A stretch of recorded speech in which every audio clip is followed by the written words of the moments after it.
Hello friends, আজ আমি তোমাদের দেখাবো আমাদের বাড়ির পাশে সুন্দর মনোরম পরিবেশ। এই দেখো, আমাদের গাছে কাঁঠালি কলা হয়েছে। এই গাছগুলো আমার শ্বশুর মশাই বসিয়েছেন কয়েক মাস আগে, তাতেই কলা ধরেছে। এখন আমি তোমাদের নিয়ে যাব সেখানে, যেখানে দেখলে চোখ জুড়িয়ে যায়। যেদিকে তাকাবে শুধু হলুদ আর হলুদ সর্ষের ফুল।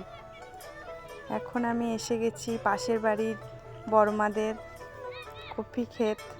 কী কপি আমি জানি না, হয়তো ফুলকপি হবে, নয়তো ওলকপি।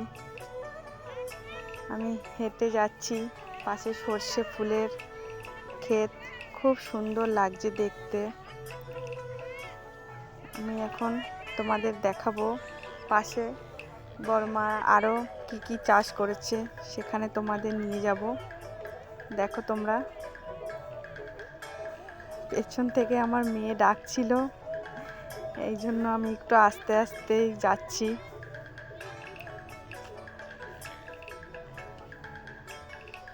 এসে গেছি প্রায়।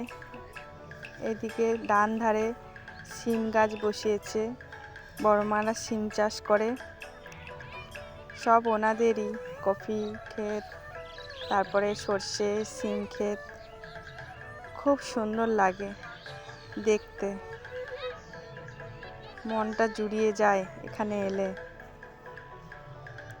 এই দেখো, পাশে আলু বসিয়েছে, দূরে ওই দেখা যায় তাল গাছ, সর্ষে ক্ষেত, পাশে আরও আলু গাছ রয়েছে। খুবই সুন্দর পরিবেশ, যেদিকে তাকাবে